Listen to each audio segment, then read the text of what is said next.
What's going on, YouTube? It's Drew Lefty NDV10. I had a request from one of my subscribers. I believe it was Timeless Cardboard. I really appreciate you always watching my videos and commenting. More than the watches, I really enjoy the comments. I try to reply to each and every one. But he asked me to pick out my top 30, I want to say, portraits. 30 didn't look as good on my desk as I wanted, so I picked out 36. If I did this list 10 times, I might get 10 different lists, but there would definitely be some constants across the board.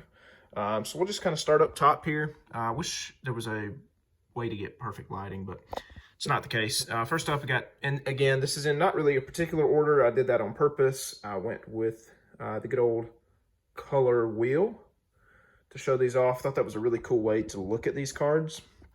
So Roy G. Biv, here we go. We got Laughing Larry Doyle. Just love that pose. Him smiling kind of fits the moniker. George Mullen. Just a crazy looking haircut there. Johnny Kling. I don't know why. This card's just really appealing to me. Of course, we got Cobb. We got Boss Schmidt with the popped collar. Gotta love that. Of course, Tinker down there with his crazy Batwing haircut. Ginger Beaumont, another just beautiful card. Mordecai Brown, I just love the blue contrast with his stylish haircut. Fred Merkle has your like preppy kid haircut back in 1909. I always thought this card just kind of looked, was like a foreshadowing of his career. Just kind of ominously looking, kind of like, well, shit. There's the manager, John McGraw. Just love his rosy red cheeks. Of course, up top there, we got Ty Cobb, the red portrait, just a timeless image. Moving on down to Orville Overall. This card is just stunning when you get a really good copy. It's got some oranges, really deep color there. Just a beautiful portrait. Love that card. Next up, when you get a good one of these, it's awesome as well. Really nice Walter Johnson. I did not include the Christy Matheson. It's definitely not one of my favorite portraits. This is one of those that's really, really, really good when you get a good one. Adios. Just impeccable registration on that card. Really, really good yellow background. The yellows are hard to get good ones of. Speaking of good ones, man, phew, zoom in on that guy. And again, without the glare, you can see just how incredible that card is. The registration is perfect. The background is perfect. This is a really cool one. Wild Bill Donovan. I see a little bit of variation on the color of these, but that's a really cool, like, yellowy green. Usually this kind of portrait I don't like, but the Marcord really works, kind of the color integration there. This is a pretty unique one. Ed Walsh. Just a beautiful yellowy green. Love it with the blue jersey. Herbie Moran, this is another good one. Really like that color on that card, just gorgeous. Again, I wish the lighting was a little bit better. Let me open up this window, see what that looks like. I don't know if that's better or worse. You tell me. Next up, we got Bill Donovan. Wild Bill, just simple but awesome color. Love the color contrast on the red Dewin. Good looking card there. Beautiful Hall of Famer. Check out those. Check out the collar on that bad boy. Woo. Next up, we got just a gorgeous Cy Young. Another timeless image. I love this portrait.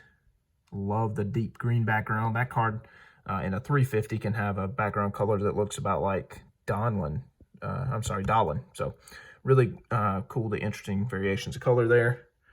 Next up, God, how can you not include this card? Probably just, you know, the iconic card in the T206 set behind the Wagner, of course, and just an incredible image. Vastly different than the red. Two different images, absolutely. Next up, got one of my favorite portraits in the set, my favorite players in the set, Gabby Street. Just a super clean card. I mean, you got the really nice green background, contrasts well off the black collar there. Simple jersey, but I love it. Al Mattern, another one where interesting choice of collar combo there. He chose to go with the collar all the way up. I guess it was cold that day. He did not go popped collar. Doc Crandall. I just think crispy and clean when I see this card. He looks like he goes to an all-boys boarding school. Very clean card. George Stone, this one is just a stunner. Again, one of those cards where if you have the 1910 version, the color is just kind of washed out. This is a perfect example. Love this card in my set. Man, this card, holy moly. The color on this thing is just absurd. I mean, literally, this card looks like it was painted. When you look at some of the other blues, it's just not even close. That's insane. That may be like actually one of my top 5 favorite cards in my entire collection.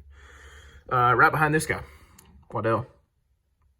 Good old Rube. That's probably my darkest blue. I love that card. This one, for numerous reasons, super incredibly popular card. I love the portrait. He's the only guy with any sort of facial hair in the set. So the mustache, the hat, he looks like a train conductor.